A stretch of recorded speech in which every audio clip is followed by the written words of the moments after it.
the fundamental light is something Allah empowered you and me with already. So somebody's saying, Ustad, I just don't have Iman, I don't know what to do. First thing you should do is stop lying to yourself. That's probably the first step, because you have it, you just don't want to use it. There's something inside, it's already there. Allah wouldn't be asking you to double-click that file in your hard drive if the file didn't exist already. You understand? So he says, يَسْعَى نُورُهُمْ بَيْنَ أَيْدِيهِمْ وَبِأَيْمَانِهِم. This is a very powerful thing because people feel when it comes to spiritual growth that they're powerless. Some people just have it and I just don't got it.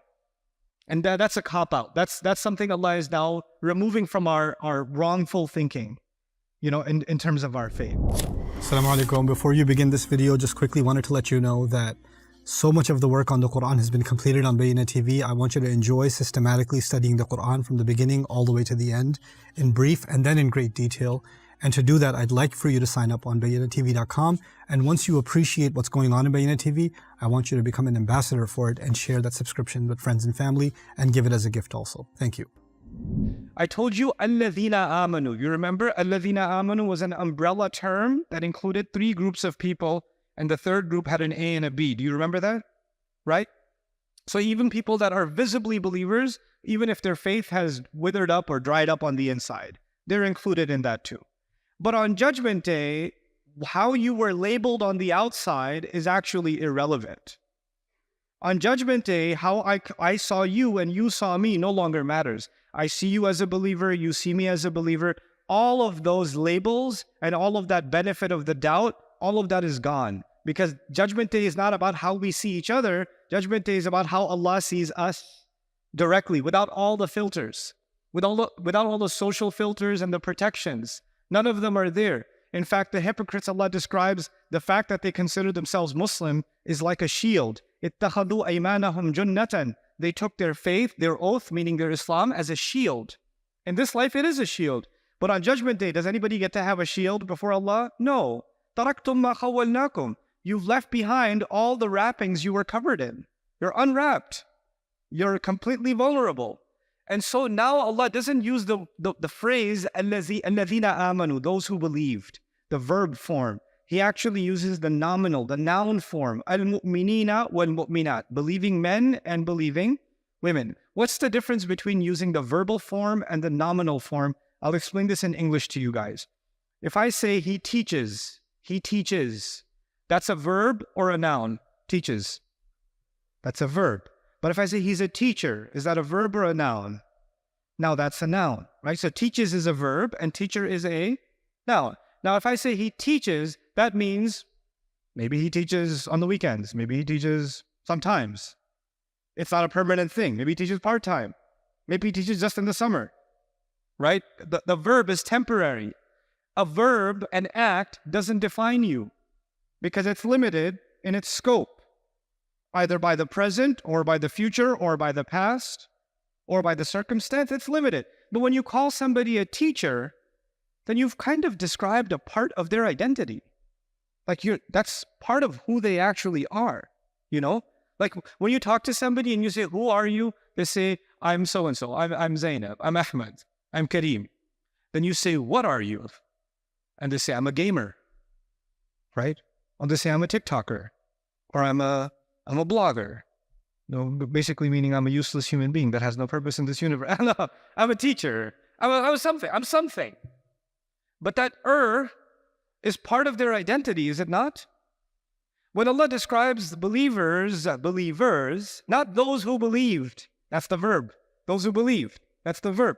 But now the noun is being used. Believer, male believers and female believers. That's the phrase that's being used. Believing men and believing women as a noun. You know what that means? These were the people that internalized that faith to the point that it became a part of their identity, coursed through their veins. They had it for real. It was solid within them. It was stable within them. Yes, faith goes up and down. And teachers have good days and bad days. Some days they're better teachers than other days. Isn't that what happens? But at the end of it all, they're still a teacher, aren't they? There are some people, yes, they'll have spiritual, fluctuation in their faith. Maybe Fridays will be higher than Saturdays. Ramadan will be higher than post-Ramadan. That'll happen. But at the core of it, there's a there's a minimum temperature heat that maintains. That faith is there. And that's what characterizes them as al-mu'mineen. It doesn't mean they have the same level of faith all the time, but it does mean they maintain at least a minimum spiritual energy within them. And that energy, that constancy that they develop, that minimal constancy that they develop, that is now how they are being described on Judgment Day. So what used to be inside has now come outside. It used to be batin. Iman used to be batin. But on Judgment Day, Iman will become zahir. And in the beginning, in al-awwal, it used to be batin. And in al-akhir, it will become zahir. Why am I using these words? Because Allah said about Himself what? هُوَ الْأَوَّلُ وَالْآخِرُ وَالظَّاهِرُ وَالْبَاطِنُ. Right? So now Iman, that is hidden inside my chest, will become batin. It will become zahir. It will become apparent on Judgment Day. Then you will notice here that Allah said, Al-Mu'mineen wal-Mu'minat. Al-Mu'mineen wal-Mu'minat. Believing men and believing women. Now you should know something about the Arabic constructions. When you say believers, Al-Mu'mineen, the masculine plural form, Jama' Mudhakkar Salim, when you use that form in Arabic, it includes men and women. It's actually inclusive of men and women. When you say Al-Mu'minat, it's exclusively women. So if I say, Ya ayyuhal Muslimun, Ya ayyuhal Muslims, does that include men and women or no? Yes, but if I say, Ya ayyatuhal Muslimat, then it only includes the women. So in plural form, generally speaking, the grammatical masculine in Arabic is inclusive, and the feminine is exclusive. The point I'm making is if it's inclusive, and we just said al-mu'mineen, if I said al-mu'mineen, that it would have included women already, wouldn't it? And why you have to go out of your way and mention what? Al-mu'minat. We have to pay attention to that because it was already included, so it's being mentioned kind of Allah is going out of His way to mention it. Okay? Al-mu'mineen wal-mu'minat. Ibn Ashur's theory on this is, in Madani Quran, Allah went out of His way to show the role of women and the status of women in many matters being equal to the status of men. And that's why Allah highlighted them, especially even though grammatically there's no need to specially outline them. And Judgment Day, the light is coming, and you shouldn't think that the light is coming from believing men and not believing women, or women are just kind of secondly included. No, especially also believing women. In fact, it's as if the women are being given a special honor in this ayah. You will notice this as a continuous theme in these 9 surahs, from Surah Al-Hadid all the way to Surah At-Tahrim. The subject of women will come up over and over again. In fact, women are a major subject in the Quran. Quranic studies, women are a major theme. Recently, I read a book on women in the Quran. I'm not going to tell you the name of the book. It was horrible. It was so bad. It was so bad. Because somebody was like really woke and they wanted to woke the Quran. And they put their brain to sleep to be woke. Right? And they wrote, this is a horrendous piece of work. Horrendous. And they just wanted to, because now there's a new theme in gender wars in media and in movies and everywhere else, right? So you'll notice that a lot of male actors in movies are now acting very feminine. And a lot of female actors are acting very masculine, right? So that's kind of this new age kind of thing about, you could be a 5-year-old girl and she beats up 10 guys with swords. And then she goes, ha, and yeah, girl power, that kind of thing. And the guy's like, I'm so nervous right now. I'm just really in my feelings at the moment. I'm triggered. And she says, come on, let's go. And then, not that I watch movies, but it is for Islamic reasons. Anyway, but the point regardless is that women have been highlighted very especially. And we should study the Quran not in reaction to what's happening in the world. So we shouldn't say, okay, I'm going to look into the Quran and see how much of women's lib or feminism or equal rights can I find in the Quran, because you already came to the Quran with a bias.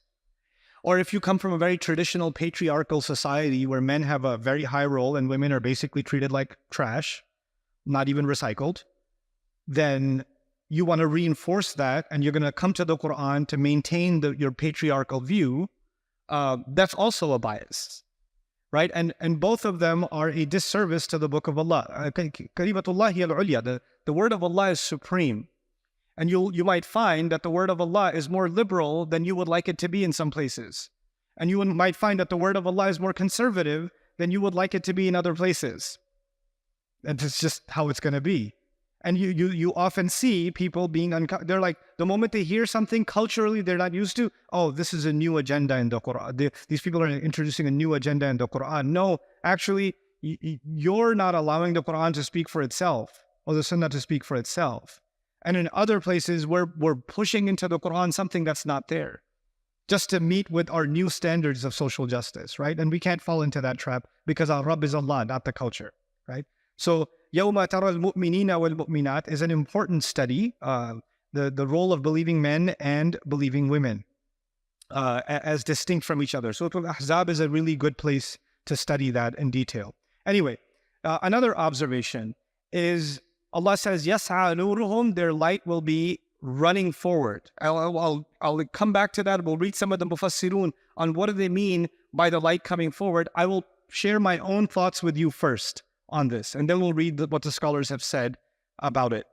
There are two lights being mentioned. There's a light from in front of you, and there's light on your right hand.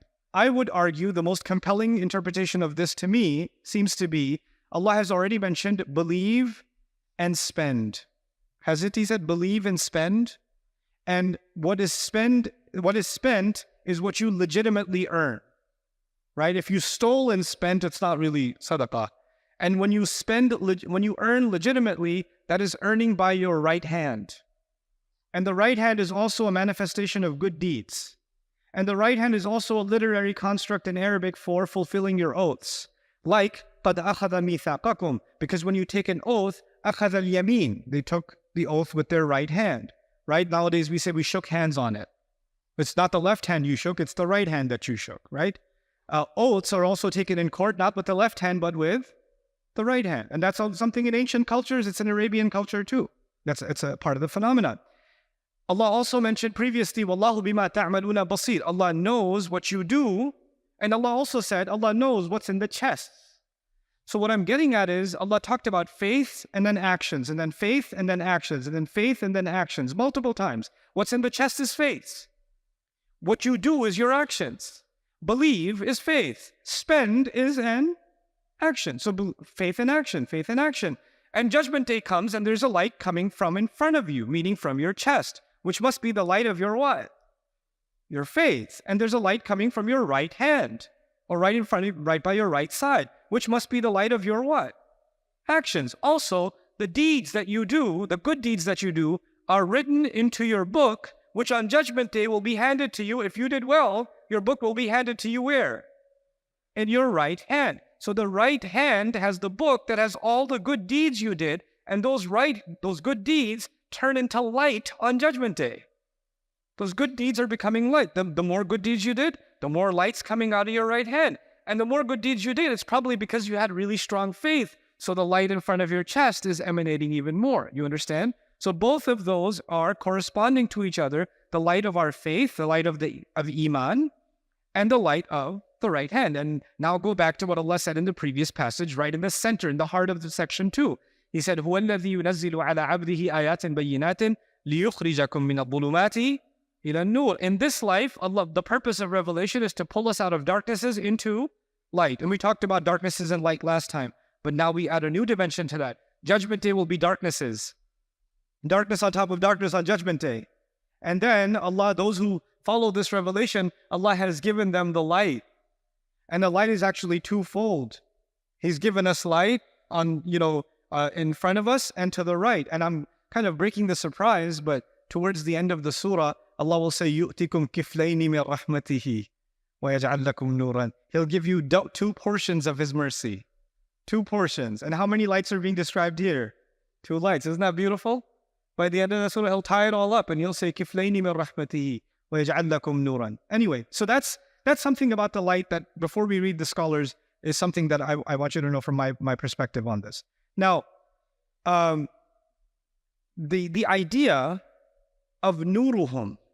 Allah didn't say light will come out from in front of them and they're right. He said their light.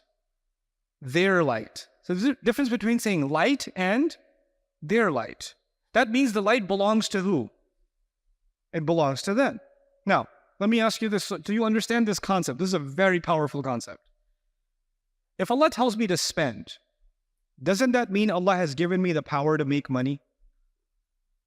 Because if He told me to spend, I must be empowered enough to have money to begin with to be able to spend. If I never had anything to begin with, how can I spend? You understand? So who has the power to earn the money? Who's been enabled and empowered to actually have wealth or to have talent? We have been. We've been empowered, yes? When Allah says, believe, He said spend. You can't spend unless you're empowered to have the money. If He says have faith, and that must mean you have all the potential, all the capability within you, everything needed to actually have what? Faith. Iman is not something that's just coming from the heavens and had nothing to do with you. Allah decided, I don't have Iman, what can I do? Make dua, Allah put Iman in my heart. Hold on, buddy. Hold on, buddy. Yes, in fact, when He told you to have Iman, Allah wouldn't be telling you to have Iman if it's something He does. If it's just up to Him, then He could just say, okay, I put it on you, you have it now. But the fact that He told you to have Iman means you have the power to have faith. So the amount of light I have inside me and the amount of light I nourish in my chest is actually up to who? It's up to me. And what is proving that in this ayah? Yas'a nuruhum. Yas'a nuruhum. Their light is coming out. Light that belonged to them. Allah reveals a light. Allah empowers your light. Allah increases your light. That's what He does. He enhances the light. He increases people in guidance, for example. يَزِيدُهُمْ خُشُوعًا زَادَتْهُمْ إِيمَانًا نُورٌ عَلَى نُور. Those are enhancements of light, but the fundamental light is something Allah empowered you and me with already. So somebody's saying, Ustad, I just don't have Iman, I don't know what to do. First thing you should do is stop lying to yourself. That's probably the first step, because you have it, you just don't want to use it. There's something inside. It's already there. Allah wouldn't be asking you to double-click that file in your hard drive if the file didn't exist already. You understand? So He says, يَسْعَى نُورُهُمْ بَيْنَ أَيْدِيهِمْ وَبِأَيْمَانِهِمْ. This is very powerful thing because people feel when it comes to spiritual growth that they're powerless. Some people just have it and I just don't got it. And that's a cop-out. That's something Allah is now removing from our wrongful thinking, in terms of our faith. So يَسْعَى نُورُهُمْ بَيْنَ أَيْدِيهِمْ وَبِأَيْمَانِهِمْ. And finally here I've written a note, النور الحقيقي والمعنوي, which means on Judgment Day, actually the light will physically feel like a light. An actual light in the dark, and you're walking towards Jannah because there's a light in front of you, and the light isn't all the way, it's not like the whole highway is lit. Imagine you have a flashlight or a torch, and if you have it, the light only goes so far, right? And depending on the strength of your light, some people can see 5 feet ahead, some people can see 500 feet ahead, some people can see a mile ahead, depending on the strength of their light, right? And if back in the day, people used to have a torch, right? They lit the fire and they have a torch. What's the danger of having a torch? Over time, what might happen? The oil might run out, the fire might go out, a breeze might come and take it away. If you have a flashlight today and you're walking in the woods, what's the danger? The battery could die, right? So it's not like it's guaranteed that the light's going to stay. It could flicker out. So in Surah Al-Tahrim, we're going to find that this light that they're walking in, they're worried that it's not going to last. So they ask Allah as they're walking, the believers ask Allah as they're walking, رَبَّنَا أَتْمِمْ لَنَا نُورَنَا. Could you make our light complete for us?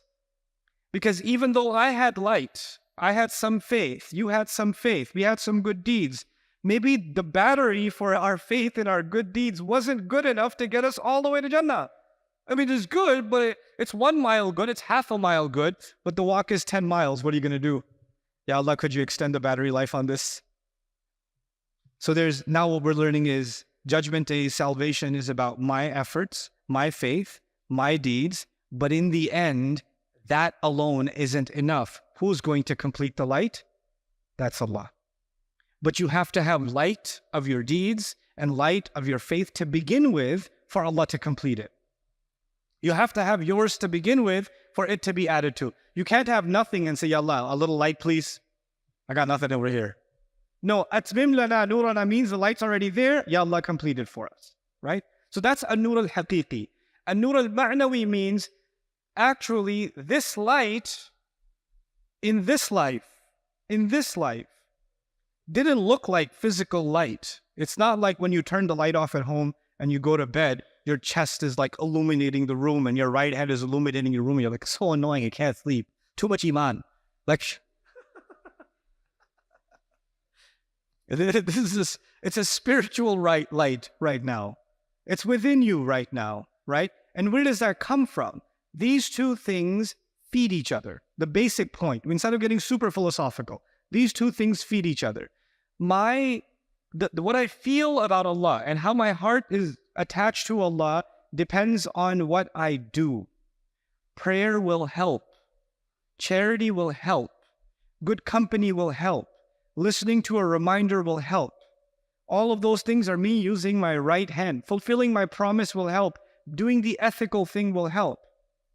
You know, the way I describe good deeds and spirituality is very similar to what Allah has done in nature with the body. The soul is similar to the body in some ways.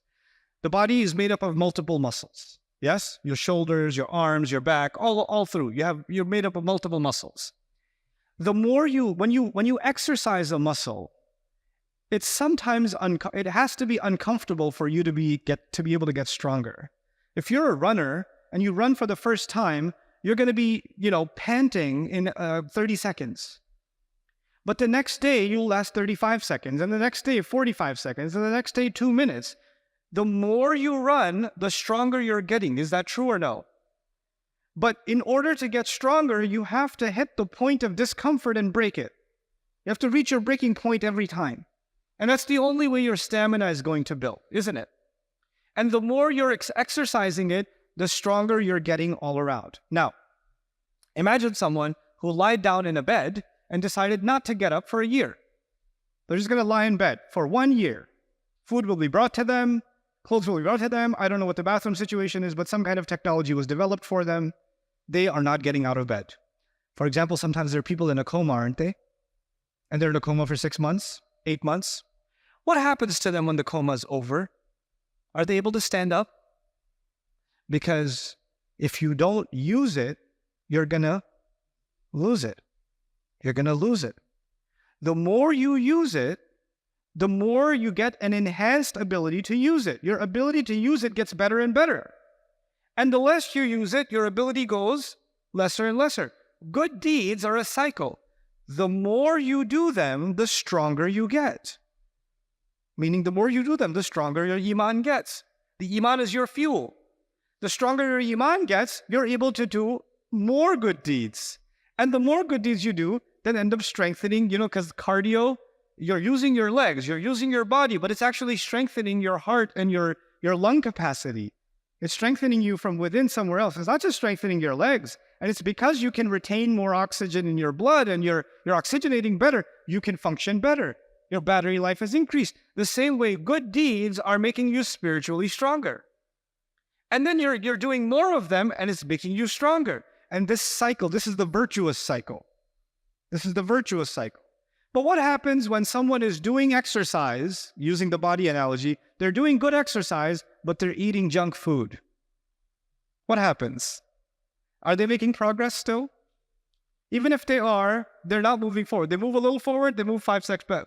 Then they move a little forward, they move 5 steps back. Because you can't just do the good. You have to also remove the bad. So in order for me to develop this light on my right hand, I have to kind of lessen the activity of the left hand. Bad deeds. The people who will get their book handed to them in their left hand. That's the only way these lights are going to develop and nurture and further. And that's the formula Allah gave us in يَسْعَى نُورُهُمْ بَيْنَ أَيْدِيهِمْ وَبِأَيْمَانِهِمْ. Hey guys, you just watched a short clip from this surah. What I want you to do now is go through the entire surah with me. It's called the Deeper Look series, and you can catch it on bayinatv.com under the Deeper Look section. So get started.